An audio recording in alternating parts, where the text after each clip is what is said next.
Hi everyone.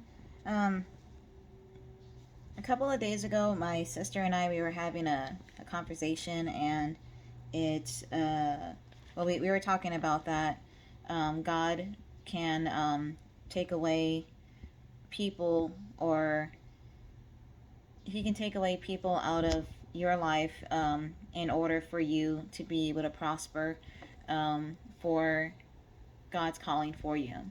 And we were just having this a conversation, and we ended up kind of going into that kind of a topic, and it reminded me of a scripture that I had actually heard another pastor preach about. Actually, Stephen Furtick, he was preaching about this on one of the sermons that I heard, and it just kind of reminded me of it. So I needed to I felt that I needed to share this for somebody who needed to hear it. Now I'm going to be reading off of Luke 8, and this is verses 49 through 56. Now I know it's a lot of reading, but we're gonna get on this pretty good here. Now this on this part that we're reading from, this is when Jesus was already walking, and he felt the woman who was having she was having continuous bleeding, and her bleeding wasn't stopping, and just with a touch of it, with the touch of Jesus's cloth, he felt healing power come through him to her. And so this is the part where he's already talking with her. He's telling her um, that that her faith has healed her. And as he is speaking to her and telling her to go in peace, um, this is the part that we're going into right now.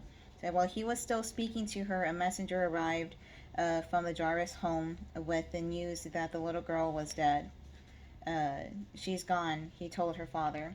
There's no use troubling the teacher now. But when Jesus heard what had happened, he said to the father, "Don't be afraid, just trust me, and she'll be all right." Now, so this is when the little girl was dying, and she was just she was just small. And we're gonna go on verse 51 here. When they arrived at the house, Jesus wouldn't let anyone into the room except Peter, James, John, and the little girl's father and mother. The home was filled with mourning people, but he said, "Stop the weeping. She isn't dead. She is only asleep." Uh, Now this, of course, brought people. They're saying, I don't know if you've seen Jesus of Nazareth. That's one of the best depictions of it. That if you look on this particular part of it, um, that this actually it's a big pivotal moment in how Jesus is basically blocking all the negativity, so that way the healing power can take over. Now, when he goes there and he only allows uh, for that many people to be in the room with him, is to keep all of the negativity out of that area. When you have so much people that have doubt, when you have so much negative that people are talking, "Oh, well, you can't do this, she's already dead," and all this other stuff, that's when you're stopping God from being able uh, to prosper. You're not allowing for God to bless this little girl, to bless the family, or to give any healing when you have that much negativity in that way. So they close the door behind them, and it's just them in the room. And if you look on Jesus of Nazareth, when he's there in the room with the little girl, he says, "Talitha kumi," to the little girl, and uh, in English it says, "Get up, little girl." Talitha kumi is an old language, if I'm not mistaken. I believe it is an old Greek language that was not spoken anymore, and he used the old language to speak life into this little girl, and he told her Talitha kumi. Now, on the Bible that I have, it doesn't. state that he says Talitha Kumi onto there, but on other Bibles, it I have seen it where it says that onto there. But it says, "Get up, little girl." And at that moment, her life returned, and she jumped up. "Give her something to eat," Jesus said.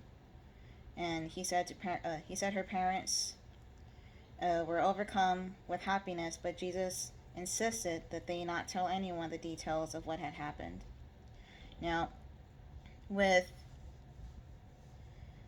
that being said, that when you have so many people in your life that are throwing negativity towards you, that are throwing negativity towards your faith, they're not allowing for God to take you to that next level of your life in order for you to prosper to where God needs for you to be.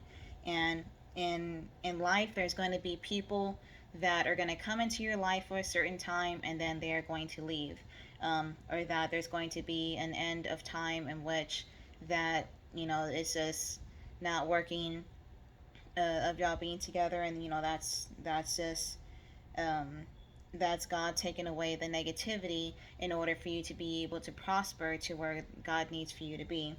Um, a good example of that as well, is also, if you've ever watched that movie Hacksaw Ridge. It's a very strongly faith-based movie in the time of war, and in order for him, or in order for God to work His miracle through Desmond Doss, that's the gentleman on the movie. In order for God to be able to prosper through him, he was left alone on a mountain. I believe that's what you call it. And he was left there alone, and that's when God spoke to him and told him of what God needed for him to do.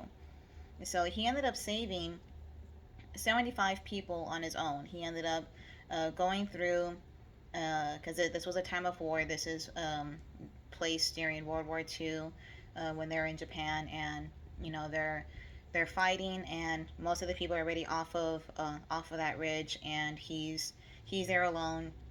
One of his best friends had just died while he was carrying him, and he's a medic, so he was going through, and God was telling him that he needed for him to go back and to save these people, and he ended up saving 75 men altogether. That he got them, he carried them off the ridge himself, or not like on his back, but through a rope, and he was able to get them all down. And he was a very small man. Um, he wasn't very muscular at all. He didn't eat meat, and he was the biggest, or one of the best people that that was awarded the Medal of Honor due to him being able to do that. But in all of his awards and all of the ceremony that he got, he gave all praises to God, because he knew that it wasn't through him, that he knew that it wasn't through himself that he was doing that, but that it was through God that was working through him in order to do that. So, in the same case as with the little girl, that in order for the miracle to work, they had to close the door behind them and to keep the faith strong and to keep all the negativity out in order for God's miracle to happen. So we have to keep that in mind, that in our lives,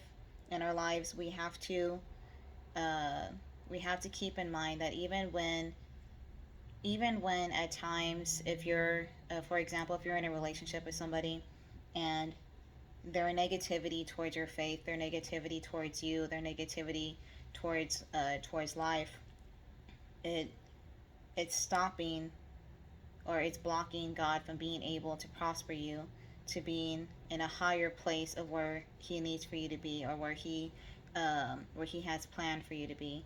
And if you're continuously in that negativity area, God's not able to do that.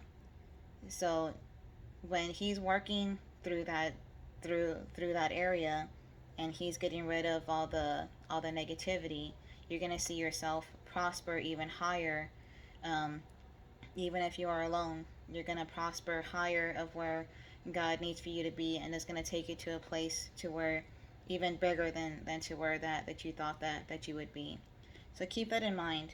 Again, we were reading off of Luke 8, and that was verses 49 through 56.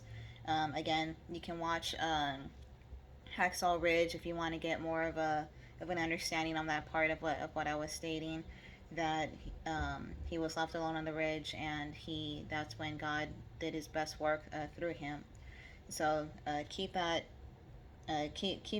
verse in your head. Just keep that in your mind that God's working through you, and He's still going to prosper you. But you need to get rid of that negativity in order for God to prosper with you even higher than what you can imagine.